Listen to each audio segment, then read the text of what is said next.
সবারুড়া মহাভীমা ঘোর রোষ্টঙ্গসূন্মুখী চতুর্ভুজা মুন্ডমালা ভরা ভয়ঙ্করাং শিবং মুন্ডমালা ধরা দেবী দূরজুহা দিগম্বরাম এবং সঞ্চেতকারী শ্মশান রয়বাসিরাং জগজ্জনীর মা দক্ষিণকারী আদিদিনের ইষ্টদেবতা শনিশ্চর দেবতা লক্ষ্মীনারায়ণ জগন্নাথ বলভদ্র সুভদ্রা সুদর্শনী চতুর্ধামূর্তি দেবতা ইষ্টদেবী মা জগজ্জননী ଖଣ୍ଡୁଆରୀ ଯେଉଁମାନେ ଆଜିର ଏ ଆଷ୍ଟ୍ରସମ୍ବାଦର ଦୈନିକ ରାଶିଫଳ କାର୍ଯ୍ୟକ୍ରମଟି ଦେଖୁଛନ୍ତି ଶୁଣୁଛନ୍ତି ସେମାନଙ୍କ ପାଇଁ ଆଜିର ଦିନଟି ସୁଖ ସମୃଦ୍ଧି ମାନସିକ ପାରିବାରିକ ଶାନ୍ତି ଉତ୍ତମ ସ୍ୱାସ୍ଥ୍ୟ ଓ ସମ୍ପଦର ଦିନ ହେଉ ଏହା ହିଁ ଜଗନ୍ନାଥଙ୍କ ପାଖରେ କାମନା କରି ଆରମ୍ଭ କରୁଛୁ ଆଜିର ଆମର ଦୈନିକ ରାଶିଫଳ କାର୍ଯ୍ୟକ୍ରମ। ଜୟ ଜଗନ୍ନାଥ। ଆଜି ଅପ୍ରେଲ ମାସ 26 ତାରିଖ 2025 ମସିହା ମେଷ 13 ଦିନ ବୈଶାଖ ମାସ କୃଷ୍ଣପକ୍ଷ ତ୍ରୟୋଦଶୀଗତ ଚତୁର୍ଦ୍ଦଶୀ ଶନିବାର ତ୍ରୟୋଦଶୀ ତିଥି ସକାଳ 8ଟା 28 ମିନିଟ୍ ପର୍ଯ୍ୟନ୍ତ ରହିବ। ଏହାପରେ ଚତୁର୍ଦ୍ଦଶୀ ତିଥି ଭୋଗ ହେବ। ଆଜିର ରାଶି ନକ୍ଷତ୍ର ଉତ୍ତର ଭାଦ୍ର ମୀନ। ଉତ୍ତର ଭାଦ୍ର ନକ୍ଷତ୍ର ସକାଳ 6ଟା 27 ମିନିଟ୍ ପର୍ଯ୍ୟନ୍ତ ରହିବ ଏବଂ ଏହାପରେ ରେବତୀ ନକ୍ଷତ୍ର ଭୋଗ ହେବ। ଚନ୍ଦ୍ର ମୀନ ରାଶିରେ ରାତ୍ରି 3ଟା 39 ମିନିଟ୍ ପର୍ଯ୍ୟନ୍ତ ଅବସ୍ଥାନ କରିବେ। ଏହାପରେ ମେଷ ରାଶିକୁ ସ୍ୱଚାର ହୋଇ ଗମନ କରିବେ। ସକାଳ 8ଟା 13 ମିନିଟ୍ ପର୍ଯ୍ୟନ୍ତ ତ୍ରୟୋଦଶୀ ତିଥି ଯୋଗୁଁ ସେ ସମୟ ପର୍ଯ୍ୟନ୍ତ ବାଇଗଣ ଖାଇବା ମନା। ଏହାପରେ ଚତୁର୍ଦ୍ଦଶୀ ତିଥି ଯୋଗୁଁ ବିରି ଦ୍ରବ୍ୟ ଖାଇବା ମନା, ଖାଇଲେ ଦେହରେ ରୋଗ। ଇଏ ରହିଥିଲା ଆଜିର ପଞ୍ଜିକା। ବର୍ତ୍ତମାନ ଜାଣିନେବା କେମିତି କଟିବ 12ଟି ରାଶିର ବ୍ୟକ୍ତିମାନଙ୍କର ଆଜିର ଦିନ। ପ୍ରଥମ ରାଶି ମେଷ ରାଶି। ମେଷ ରାଶି ଦ୍ୱାଦଶ ଚନ୍ଦ୍ର ଶନିବାର ଓ ବୁଧଙ୍କ ନକ୍ଷତ୍ର ଭୋଗ ହେଉଥିବାରୁ ଅଯଥା ଖର୍ଚ୍ଚ ବଦ ଖର୍ଚ୍ଚ ପରିବାରର ଖର୍ଚ୍ଚଭାର ବହୁତ କମ୍ ରହିବ। ସମସ୍ତ କର୍ମରେ ସୁଚିନ୍ତିତ ପଦକ୍ଷେପ ନେବେ ଏବଂ ଠିକ୍ ସମୟରେ ଠିକ୍ ନିଷ୍ପତ୍ତି ନେବାରେ ସମର୍ଥ ହେବେ। ଖର୍ଚ୍ଚ କରିବାରେ ଟାଳଟୁଳ ନୀତି ଅବଲମ୍ବନ କରିବେ ଏବଂ ଆୟର କିଛି ଅଂଶ ସଞ୍ଚୟରେ ବିନିଯୋଗ କରିବେ। ଧନର ସତ୍ ବିନିଯୋଗ କରିବେ ଏବଂ ମୂଲ୍ୟବାନ ଧାତୁ ବସନ ଭୂଷଣ ସୌଖିନୀ ଘରୋଇ ଉପକରଣ କ୍ରୟ କରିବେ। ବାଣିଜ୍ୟ ବ୍ୟବସାୟ ପରିବହନରେ ଆୟ ଅତି ଉତ୍ତମ ହେବ।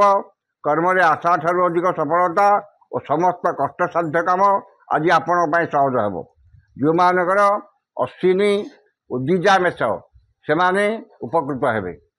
ଶୁଭ ରଙ୍ଗ ହଳଦିଆ, ସଂଖ୍ୟା 3, ଆରାଧନା ମା ଚଣ୍ଡୀ। ବୃଷ ରାଶି ଏକାଦଶ ଚନ୍ଦ୍ର ଶନିବାର ଓ ବୁଧଙ୍କ ନକ୍ଷତ୍ର ଭୋଗ ହେଉଥିବାରୁ ଧନ ସମ୍ପଦ ପ୍ରାଚୁର୍ଯ୍ୟ ପ୍ରତିପତ୍ତି ବୃଦ୍ଧି ପାଇବ। ଆକସ୍ମିକ ଧନ ଲାଭ, କୌଣସି ବିଶେଷ ସୂତ୍ରରେ ଧନ ପ୍ରାପ୍ତି ଏବଂ ଅନ୍ୟକୁ ଦେଇଥିବା ଧନ ହୃତ ଧନ ଫେରି ପାଇବେ।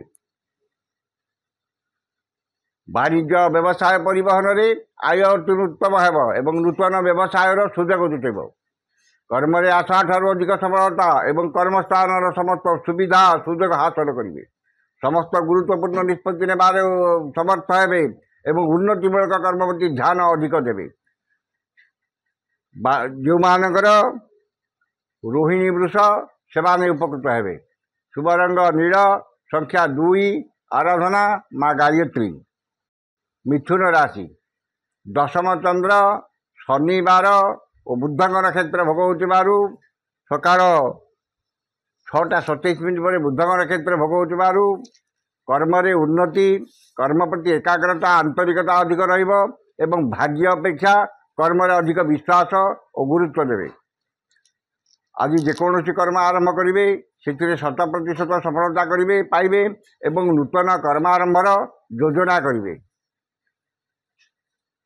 ମନରେ ସତ୍ ଚିନ୍ତା ସତ୍ ଭାବନା ପ୍ରକାଶ ପାଇବ ଏବଂ ସତ୍ କର୍ମରେ ଅଧିକ ଆଗ୍ରହ ରହିବ। ବାଣିଜ୍ୟ ବ୍ୟବସାୟ ଓ ପରିବହନରେ ଆୟ ଅତି ଉତ୍ତମ ହେବ ଏବଂ ନୂତନ ବ୍ୟବସାୟ ପାଇଁ ଚୁକ୍ତିବଦ୍ଧ ହେବେ। ଯେଉଁମାନଙ୍କର ଆଦ୍ରା ମିଥୁନ ସେମାନେ ଉପକୃତ ହେବେ। ଶୁଭ ରଙ୍ଗ ମେରୁନ୍, ସଂଖ୍ୟା 4, ଆରାଧନା ମା ତ୍ରିପୁର ସୁନ୍ଦରୀ। କର୍କଟ ରାଶି କୃଷ୍ଣପକ୍ଷର ନବମ ଚନ୍ଦ୍ର ଶନିବାର ଓ ବୁଧଙ୍କ ନକ୍ଷତ୍ର ଭୋଗ ହେଉଥିବାରୁ ଗୁରୁଜନଙ୍କ ସହ ବିବାଦ, କ୍ଷମତାଶାଳୀ ବ୍ୟକ୍ତିଙ୍କ ସହ ଶତ୍ରୁତା ଏବଂ ରାଜନୈତିକ ବ୍ୟକ୍ତିଙ୍କ ଆକ୍ରୋଶର ଶିକାର ହେବେ। ମନ ଅସ୍ଥିର, ବିଷାଦଗ୍ରସ୍ତ, ଚାପଗ୍ରସ୍ତ ରହିବ ଏବଂ ଅପମାନ, ଅପଯଶ, ଅପରିନ୍ଦା ମିଳିବ। ଉନ୍ନତିମୂଳକ କର୍ମରେ ପ୍ରତିବନ୍ଧକ ଏବଂ ଧାର୍ମିକ କର୍ମରେ ବିଘ୍ନ ଦେଖାଦେବ। ମନରେ ଅସ୍ଥିରତା, ପରିବାରରେ ମନମାଳିନ, ସ୍ୱଜନରେ ବିବାଦ ଏବଂ ନିଜର ପ୍ରିୟ ବନ୍ଧୁ କିମ୍ବା ପୁରାତନ ବନ୍ଧୁଙ୍କ ସହ ବିବାଦ କିମ୍ବା ତାଙ୍କଠାରୁ ଅପମାନ ମିଳିପାରେ। ବାଣିଜ୍ୟ ବ୍ୟବସାୟ ମାନ୍ଦାରେ ଚାଲିବ। କର୍ମରେ ବିଫଳତା ଓ ସହକର୍ମୀଙ୍କର ଉପହାସର ପାତ୍ର ହେବେ। ଯେଉଁମାନଙ୍କର ପୁନର୍ବସୁ ଓ ଶ୍ଳେଷା କର୍କଟ ସେମାନେ ସତର୍କତା ଅବଲମ୍ବନ କରିବେ। ଶୁଭ ରଙ୍ଗ ସିଲଭର, ସଂଖ୍ୟା 1, ଆରାଧନା ଭଗବାନ ଶିବ। ସିଂହ ରାଶି, ଅଷ୍ଟମ ଚନ୍ଦ୍ର ଘାତ ବାର ଯୋଗୁଁ ବାତ, ବିବାଦ, ସ୍ୱାସ୍ଥ୍ୟ, ଆର୍ଥିକ କାରବାର, ଉଚ୍ଚସ୍ଥାନ ଆରୋହଣ, ଯାନବାହନ ଆରୋହଣ କାଳରେ ସତର୍କତା ଅବଲମ୍ବନ କରିବେ। ମନରେ ବିରକ୍ତି ଭାବ, ଚିଡ଼ିଚିଡ଼ାପଣ ପ୍ରକାଶ ପାଇବ ଏବଂ ସମସ୍ତ କର୍ମରେ ଭୁଲ ନିଷ୍ପତ୍ତି ନେବେ। ନିଶ୍ଚିତତାକୁ ପରିତ୍ୟାଗ କରି ଅନିଶ୍ଚିତତା ପଛରେ ପଶ୍ଚାଧାବନ କରିବେ ଏବଂ ସମସ୍ତ କର୍ମରେ ଭୁଲ ନିଷ୍ପତ୍ତି ନେବେ। ମନ ଅସ୍ଥିର, ବିଷାଦଗ୍ରସ୍ତ, ଚାପଗ୍ରସ୍ତ ରହିବ ଏବଂ ଶାରୀରିକ ପୀଡ଼ା ଭୋଗିବେ। ବାଣିଜ୍ୟ, ବ୍ୟବସାୟ, ପରିବହନରେ ଆୟ ଠାରୁ ବ୍ୟୟ ଅଧିକ ହେବ। କର୍ମରେ ବିଫଳତା ଓ ସମସ୍ତ କର୍ମ କଣ୍ଟକ ସଦୃଶ ମନେ ହେବ। ଯେଉଁମାନଙ୍କର ଉତ୍ତରା ଫାଲ୍ଗୁନୀ ସିଂହ ସେମାନେ ସତର୍କତା ଅବଲମ୍ବନ କରିବେ। ଶୁଭ ରଙ୍ଗ ଗୋଲାପୀ, ସଂଖ୍ୟା 3, ଆରାଧନା ମା ମାତଙ୍ଗୀ। କନ୍ୟା ରାଶି, ସପ୍ତମ ଚନ୍ଦ୍ର ଓ ଘାତ ବାର ଯୋଗୁଁ ସମସ୍ତ କର୍ମରେ ଶୁଭଫଳ ମିଳିଲେ ମଧ୍ୟ ମନ ଅସ୍ଥିର, ବିଷାଦଗ୍ରସ୍ତ, ଚାପଗ୍ରସ୍ତ ରହିବ। ପୁତ୍ର, କନ୍ୟା, ଭାତୃ, ଭଗ୍ନୀଙ୍କର ବୈବାହିକ କର୍ମର ଆୟୋଜନ କରିବେ କିମ୍ବା କୌଣସି ବୈବାହିକ କର୍ମରେ ପରିବାର ସହଯୋଗ ଦେବେ। ମାନସିକ ପାରିବାରିକ ଶାନ୍ତି ଏବଂ ଦାମ୍ପତ୍ୟ ଜୀବନରେ ମଧୁରତା ଆସିବ। ପରିଚିତ ମହିଳାଙ୍କଠାରୁ ସାହାଯ୍ୟ, ସହଯୋଗ, ଧନ ମିଳିବ। ଆମୋଦ ପ୍ରମୋଦ, ମଉଜ ମଜଲିସରେ ଅଧିକ ଆଗ୍ରହ ରହିବ ଏବଂ ପରିବାରରେ ସ୍ୱର୍ଗୀୟ ସୁଖ ଅନୁଭୂତ ହେବ। ବାଣିଜ୍ୟ, ବ୍ୟବସାୟ, ପରିବହନରେ ଆୟ ଅତି ଉତ୍ତମ ହେବ। କର୍ମରେ ଆଶାଠାରୁ ଅଧିକ ସଫଳତା ଓ ସମ୍ମାନ ମିଳିବ। ଯେଉଁମାନଙ୍କର ହସ୍ତା କନ୍ୟା ସେମାନେ ଉପକୃତ ହେବେ। ଶୁଭ ରଙ୍ଗ ସବୁଜ, ସଂଖ୍ୟା 4, ଆରାଧନା ମା ଛିନ୍ନମସ୍ତା। ତୁଳା ରାଶି, ଷଷ୍ଠ ଚନ୍ଦ୍ର ଶନିବାର ଓ ଶନି ବୁଧ ଉଭୟଙ୍କ ନକ୍ଷତ୍ର ଭୋଗ ହେଉଥିବାରୁ ମନରେ ପ୍ରସନ୍ନତା, ଶରୀରରେ ସୁସ୍ଥତା, ପରିବାରରେ ମିତ୍ରତା, ସମସ୍ତଙ୍କ ସହ ବନ୍ଧୁତା, ଚାଲିଚଳନରେ ସଂଯମତା, ବର୍ତ୍ତନରେ ମଧୁରତା ଏବଂ ସମସ୍ତ କର୍ମରେ ସ୍ୱଚ୍ଛତା ଓ ସମୟାନୁବର୍ତ୍ତିତା ଆପଣାଇବେ। ପରୋପକାର, ସମାଜ ସେବା, ଧାର୍ମିକ କର୍ମରେ ଅଧିକ ଆଗ୍ରହ ରହିବ ଏବଂ ରୋଗ, ଋଣ, ଦୁଃଖ, ଶୋକ, କ୍ଲେଶ, ମାନସିକ ଅବସାଦରୁ ସାମୟିକ ମୁକ୍ତି ମିଳିବ। ଯଶ, ସମ୍ମାନ, ସାମାଜିକ ପ୍ରତିଷ୍ଠା, ଜନସମ୍ପର୍କ ବୃଦ୍ଧି ପାଇବ। ବାଣିଜ୍ୟ ବ୍ୟବସାୟରେ ଆୟ ଉତ୍ତମ ହେବ। କର୍ମରେ ଆଶାଠାରୁ ଅଧିକ ସଫଳତା, ଉଚ୍ଚ ସମ୍ମାନ, ଉଚ୍ଚ ପଦବୀ ପ୍ରାପ୍ତ ହେବ। ଯେଉଁମାନଙ୍କର ସ୍ୱାତି ତୁଳା ସେମାନେ ଉପକୃତ ହେବେ। ଶୁଭ ରଙ୍ଗ ଧଳା, ସଂଖ୍ୟା 2, ଆରାଧନା ମା ଗାୟତ୍ରୀ। ବିଛା ରାଶି, ପଞ୍ଚମ ଚନ୍ଦ୍ର ଓ ଘାତ ନକ୍ଷତ୍ର ଯୋଗୁଁ ମାନ ସମ୍ମାନ ହାନି, ମାନସିକ ଦୁଶ୍ଚିନ୍ତା, ପରିବାରର ମନମାଳିନ ଏବଂ ଇତର ଜଣଠାରୁ ଅପମାନ ପାଇବେ। ମନ ଅସ୍ଥିର, ବିଷାଦଗ୍ରସ୍ତ, ଚାପଗ୍ରସ୍ତ ରହିବ ଏବଂ ଚାଲି ଚଳନ, ବ୍ୟବହାର, କଥାବାର୍ତ୍ତା ବିବାଦୀୟ ହେବ। ସନ୍ତାନମାନେ ବିଶୃଙ୍ଖଳିତ ହେବେ ଏବଂ ତାଙ୍କ କର୍ମକୁ ନେଇ ଚିନ୍ତିତ ହେବେ। ପିତା ପୈତୃକ ସମ୍ପତ୍ତିକୁ ନେଇ ବିବାଦ କିମ୍ବା ପିତାମାତାଙ୍କ ସ୍ୱାସ୍ଥ୍ୟଗତ ସମସ୍ୟା ଦେଖାଦେବ। ବାଣିଜ୍ୟ, ବ୍ୟବସାୟ, ପରିବହନରେ ମାନ୍ଦାବସ୍ଥା ଲାଗି ରହିବ। କର୍ମରେ ବିଫଳତା ଓ ସହକର୍ମୀଙ୍କ ଉପହାସର ପାତ୍ର ହେବେ। ଯେଉଁମାନଙ୍କର ବିଶାଖା ଓ ଜ୍ୟେଷ୍ଠା ବିଚ୍ଛା ସେମାନେ ସତର୍କତା ଅବଲମ୍ବନ କରିବେ। ଶୁଭ ରଙ୍ଗ ହଳଦିଆ, ସଂଖ୍ୟା 6, ଆରାଧନା ମା ବଗଳାମୁଖୀ। ଧନୁ ରାଶି, ଘାତ ଚନ୍ଦ୍ର ଯୋଗୁଁ ଗୁରୁଜନଙ୍କ ସହ ବିବାଦ, କ୍ଷମତାଶାଳୀ ବ୍ୟକ୍ତିଙ୍କ ସହ ଶତ୍ରୁତା ଏବଂ ରାଜନୈତିକ ବ୍ୟକ୍ତିଙ୍କ ଆକ୍ରୋଶର ଶିକାର ହେବେ। ସ୍ୱଜନ, ପରିଜନ, ବନ୍ଧୁ ବାନ୍ଧବ, ସହକର୍ମୀ, ସହଯୋଗୀଙ୍କ ସହ ବିବାଦ ଏବଂ ପଡ଼ୋଶୀଙ୍କ ସହ ତିକ୍ତତା ଦେଖାଦେବ। ମନ ଅସ୍ଥିର, ବିଷାଦଗ୍ରସ୍ତ, ଚାପଗ୍ରସ୍ତ ରହିବ ଏବଂ ଶାରୀରିକ ପୀଡ଼ା ଭୋଗିବେ। ମୂଲ୍ୟବାନ ପଦାର୍ଥ ନଷ୍ଟ କିମ୍ବା ହଜିଯାଇପାରେ ଏବଂ ଆର୍ଥିକ ଠକାମିରେ ପଡ଼ିପାରନ୍ତି। ବାଣିଜ୍ୟ, ବ୍ୟବସାୟ ଓ ପରିବହନରେ କ୍ଷତି ଦେଖାଦେବ ଏବଂ ଆର୍ଥିକ ସ୍ଥିତି ବିଗିଡ଼ିଯିବ। କର୍ମରେ ବିଫଳତା ଓ ସହକର୍ମୀଙ୍କର ବିରୋଧର ଶିକାର ହେବେ। ଯେଉଁମାନଙ୍କର ଉତ୍ତରାଷାଢ଼ ଧନୁ ସେମାନେ ସତର୍କତା ଅବଲମ୍ବନ କରିବେ। ଶୁଭ ରଙ୍ଗ ଲାଲ, ସଂଖ୍ୟା 5, ଆରାଧନା ମା ଧୂମାବତୀ। ମକର ରାଶି, ତୃତୀୟ ଚନ୍ଦ୍ର, ଶନିବାର ଓ ଶନିବୁଦ୍ଧ ଉଭୟଙ୍କର କ୍ଷେତ୍ର ଭୋଗ ହେଉଥିବାରୁ ଆଜି ଯେକୌଣସି କର୍ମ ଆରମ୍ଭ କରିବେ ସେଥିରେ 100% ସଫଳତା ପାଇବେ ଏବଂ ସମସ୍ତ ଆଶା ଆକାଂକ୍ଷା ଅଭିଳାଷ ପୂର୍ଣ୍ଣ ହେବ ଓ ସମସ୍ତ ଇପ୍ସିତ ପଦାର୍ଥ ହାତ ପାନ୍ତରେ ଉପଲବ୍ଧ ହେବ। ଆର୍ଥିକ ଅବସ୍ଥାରେ ଉନ୍ନତି, ନୂତନ କର୍ମ ଆରମ୍ଭ, ନୂତନ ବିଦ୍ୟାରମ୍ଭ ଆଜିର ସୁଯୋଗ ଜୁଟିବ। ସ୍ୱଜନ, ପରିଜନ, ଭାଇ ଭଉଣୀଙ୍କ ପ୍ରତି ସ୍ନେହ, ଶ୍ରଦ୍ଧା ଓ ଆନ୍ତରିକତା ଅଧିକ ରହିବ। ବାଣିଜ୍ୟ, ବ୍ୟବସାୟ, ପରିବହନରେ ଆୟ ଉତ୍ତମ ହେବ। କର୍ମରେ ଆଶା ଠାରୁ ଅଧିକ ସଫଳତା ଓ ସମ୍ମାନ ମିଳିବ। ଯେଉଁମାନଙ୍କର ଶ୍ରବଣ ମକର ସେମାନେ ଉପକୃତ ହେବେ। ଶୁଭ ରଙ୍ଗ ବାଇଗଣୀ, ସଂଖ୍ୟା 11, ଆରାଧନା ମା ଦୁର୍ଗା।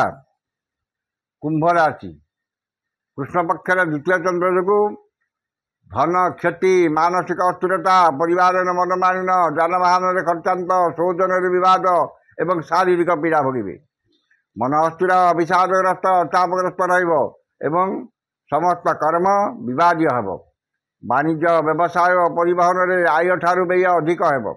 କର୍ମରେ ବିଫଳତା ଓ ସମସ୍ତ କର୍ମ କଣ୍ଟକ ସଦୃଶ ମନେ ହେବ। ଯେଉଁମାନଙ୍କର ପୂର୍ବଭାଦ୍ର କୁମ୍ଭ ସେମାନେ ସତର୍କତା ଅବଲମ୍ବନ କରିବେ। ଶୁଭ ରଙ୍ଗ ମାଟିଆ, ସଂଖ୍ୟା 3, ଆରାଧନା ମା କାଳୀ। ଶେଷ ରାଶି ମୀନ ରାଶି, ଶ୍ରୀଚନ୍ଦ୍ର, ଶନିବାର ଓ ଶନି ବୁଦ୍ଧ ଉଭୟଙ୍କର କ୍ଷେତ୍ର ଭୋଗ ହେଉଥିବାରୁ ସମସ୍ତ କର୍ମରେ ଶୁଭଫଳ ମିଳିଲେ ମଧ୍ୟ ମନରେ ଆତ୍ମସନ୍ତୋଷ ଓ ଆତ୍ମତୃପ୍ତି ମିଳିବ ନାହିଁ। ସ୍ୱଜନ, ପରିଜନ, ବନ୍ଧୁ ବାନ୍ଧବ, ସହକର୍ମୀଙ୍କ ସାହାଯ୍ୟ ସହଯୋଗ ଓ ପରିବାରରେ ସୁଖ ଶାନ୍ତିର ପରିବେଶ ରହିବ। ଆମୋଦ ପ୍ରମୋଦ ମଉଜ ମଜଲିସରେ ବହୁତ ଆଗ୍ରହ ରହିବ। ପୁତ୍ର, କନ୍ୟା, ଭାତୃ, ଭଗ୍ନୀଙ୍କର ବୈବାହିକ କର୍ମର ଆୟୋଜନ କରିବେ କିମ୍ବା ପରିବାର ସହ କୌଣସି ବୈବାହିକ କର୍ମରେ ଯୋଗ ଦେବେ। ମନ ପ୍ରଫୁଲ୍ଲ ରହିବ ଏବଂ ଦେହ ମନ ସୁସ୍ଥ ରହିବ। ବାଣିଜ୍ୟ, ବ୍ୟବସାୟ, ପରିବହନରେ ଆୟ ଯାହା ହେଲେ ମଧ୍ୟ ମନରେ ଆତ୍ମସନ୍ତୋଷ ଓ ଆତ୍ମତୃପ୍ତି ମିଳିବ। କର୍ମରେ ସଫଳତା ମିଳିଲେ ମଧ୍ୟ କିଛି ସମସ୍ୟା ଦେଖାଦେବ। ଯେଉଁମାନଙ୍କର ଉତ୍ତର ଭାଦ୍ର ମୀନ ସେମାନେ ସୁଫଳ ପାଇବେ। ଶୁଭ ରଙ୍ଗ ହଳଦିଆ, ସଂଖ୍ୟା 7, ଆରାଧନା ମା ମାତଙ୍ଗୀ। ଏ ଥିଲା 12ଟି ରାଶିର ବ୍ୟକ୍ତିମାନଙ୍କର ଆଜିର ଦୈନିକ ରାଶିଫଳ। ସମସ୍ତ ରାଶିର ବ୍ୟକ୍ତିମାନେ ଦିନଟି ଶୁଭ ହେବା ପାଇଁ ଉକ୍ତ ମନ୍ତ୍ରଟି ଋଷ୍ୟାଦି କରି ପାଠ କରନ୍ତୁ। ଋଷ୍ୟାଦି ହେଲା ମଙ୍ଗଶ୍ରୀ ଶନିଶ୍ଚର ମହାମନ୍ତ୍ରସ୍ୟ କାଶ୍ୟପ ଋଷି ଅନୁଷ୍ଠୁପ ଛନ୍ଦଃ ଅଦ୍ୟ ଦିବସ ଦିବସାଧିପତି ଶନିଶ୍ଚର ଦେବତା ସୁବିତୟେ ଶନିଶ୍ଚର ଦେବତା ମନ୍ତ୍ର 178 ସଂଖ୍ୟକ ମନ୍ତ୍ର ଜପେ ବିନିଯୋଗ। ଋଷ୍ୟାଦିଟିକି ଥରେ କରିବେ। ମନ୍ତ୍ରଟି ହେଲା ବଙ୍ଗାଇଂ ହିଂ ଶ୍ରୀଂ ଶନୈଶ୍ଚରାୟ ନମଃ। ଏ ମନ୍ତ୍ରଟିକି ସକାଳେ 108 ଏବଂ ସନ୍ଧ୍ୟାରେ 108 ପାଠ କରନ୍ତୁ। ନିଶ୍ଚିତ ଭାବରେ ଦିନଟି ଆପଣଙ୍କର ମଙ୍ଗଳମୟ ଏବଂ ଶୁଭମୟ ହେବ। ଆଜି ତ ସମୟ ସରିଯାଇଛି। ଆସନ୍ତାକାଲି ଦେଖା ହେବ ଠିକ୍ ଏହି ସମୟରେ। ବିଦାୟ ଦିଅନ୍ତୁ। ଜୟ ଜଗନ୍ନାଥ।